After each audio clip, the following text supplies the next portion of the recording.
একজন তো মূল থাকে, সভাপতি একজন মেন লোক থাকে, গোটা লোক একজন থাকে তো, সে কি আগে যায় না আগে ভিড় যায়? তোমরা তো 3 দিন 4 দিন আগে থেকে যে বসে গাইখার মানুষ কদিন আগে যাও ব্যারিকেডের মধ্যে? হ্যাঁ, কেউ যায়? খবরদার যাবেন না কোনো জায়গায়, কোনো দিকেই নয়, না এদিকে না ওদিকে। লোক জিজ্ঞাসা করে তুমি কোন দিকে? আমি রসুলুল্লাহর দিকে। আল্লাহর ঘোষণা তো দেখবেন, আপনি কি বলবেন? আপনি বলেছেন জীবনে আপনাকে দেখে চলো আমার সঙ্গে যাবে, চলো এই কাজ করবো, এই কাজ। আপনি বলেন দেখো বাবা তুই যা করছিস আমি রসুলুল্লাহর দিকে, আমি সাথে আল্লাহ তোমাকে কিচ্ছু বলবো। জীবনে বলেছো তুই ভাইকে বলেছো যে আচ্ছা ঠিক আছে যাই, চলো, তোমার মনের ইচ্ছা নেই যাওয়ার, মনের ইচ্ছা নেই যাওয়ার, কিন্তু সমাজের চাপে সেই যেতেই হচ্ছে, কিছু করার নেই। মুখে যেন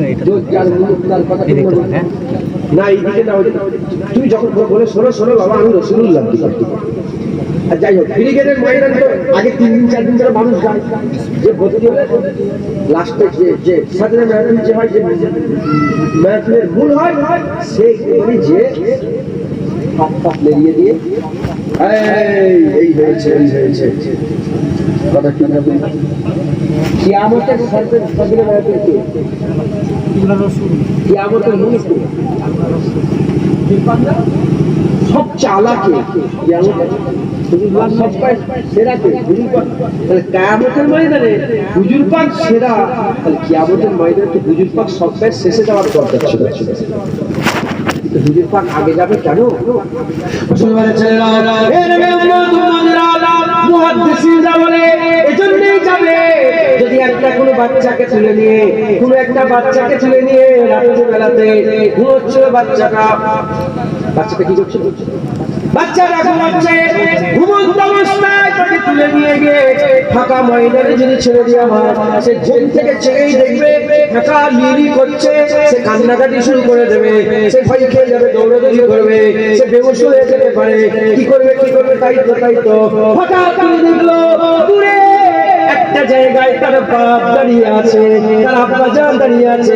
ওই বাচ্চাকে আর ভয় লাগবে, সন্ধ্যা সব ঘুমোচ্ছে, আল্লাহ দিয়ে বান্দারা এই মুমিনদের কথা কাফেরদের নয়, মুমিনরা সব ঘুমোচ্ছে, কবরের মধ্যে ঘুমোচ্ছে, হঠাৎ করে চোখটা খুলবে, কিয়ামত হবে, কিয়ামতের ময়দানে বান্দা উঠেই দেখবে ফাঁকা ভয় খেয়ে যাবে।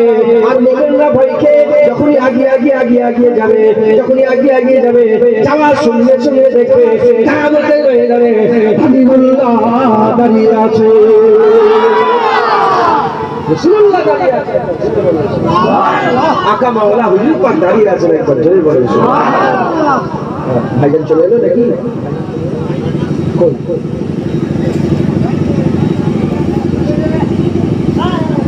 সকলে তাকবীর দেন, নারে তাকবীর, আওলাদে মুজাহিদুল জামান, বড় ভাইজান হুজুর জিন্দাবাদ, নারে তাকবীর। মাশাআল্লাহ, আমার বড় ভাই এসে গেছেন, ঠিক সময়ে চলে আসবেন। আমি দুজনের কথা বলি নাকি শুনবেন আপনারা? মুসলমানের ছেলেরা এর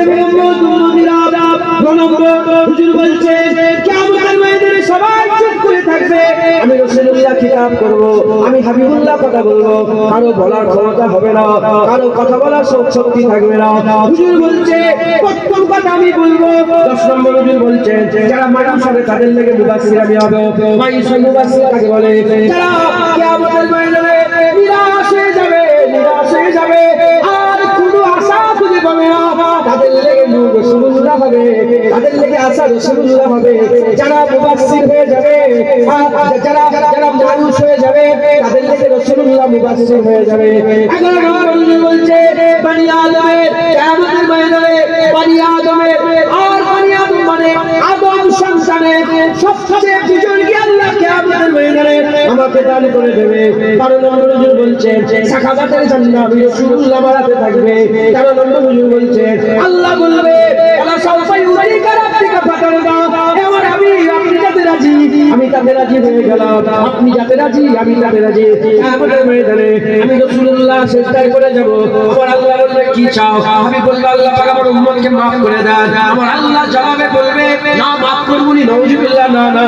আমার আল্লাহ বলবে হাবিব maaf করে দিলাম, হাবিব maaf করে দিলাম, আল্লাহর maaf করে আমি maaf করে দিলাম। করতে করতে হুজুর যখন বলবে আল্লাহ ঈমান ঈমান মাত্র maaf করে দেন, আমার আল্লাহ হুজুরের দোয়াতে ঈমান মাত্র maaf করে দেবে। আমার আল্লাহ পাক বলবে হে আমার হাবিব আপনি যাতে রাজি আমি আল্লাহ তাতে রাজি। হুজুর পাক বলছে কিয়ামতের ময়দানে হাসরের ময়দানে আমি যেখানে যাব আমার সাথে সাথে 1000 করে সাহাবা ঘুরবে, আমি যেখানে যাব 1000 সাহাবা ঘুরবে, আমি যেখানে যাব 1000 ফেরেশতা ঘুরবে, আমি দুনিয়াতে যাব আমার সাথে সাথে 1000 ফেরেশতা যাবে, আমি মিটারে যাব 1000 ফেরেশতা যাবে। যেমন কোন ভিআইপি গেস্ট গেলে তাকে গাড়তে গাড়তে নিয়ে যায়, হাবিবুল্লাহ কিয়ামতের ময়দানে যাবে 1000 ফেরেশতা হাবিবুল্লাহর সাথে সাথে ঘুরবে, সাথে সাথে ঘুরবে।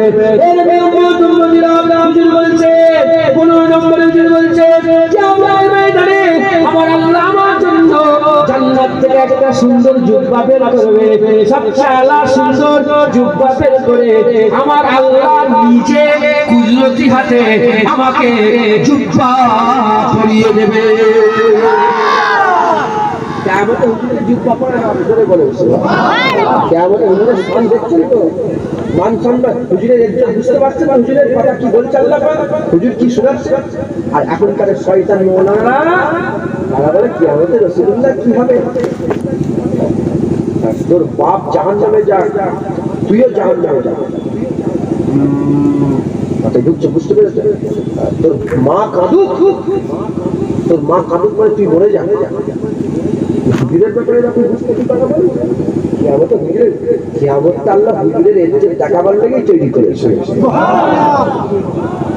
কিয়ামত তো হুজুরের ইজ্জত দেখাবার জন্য, জোরে বল।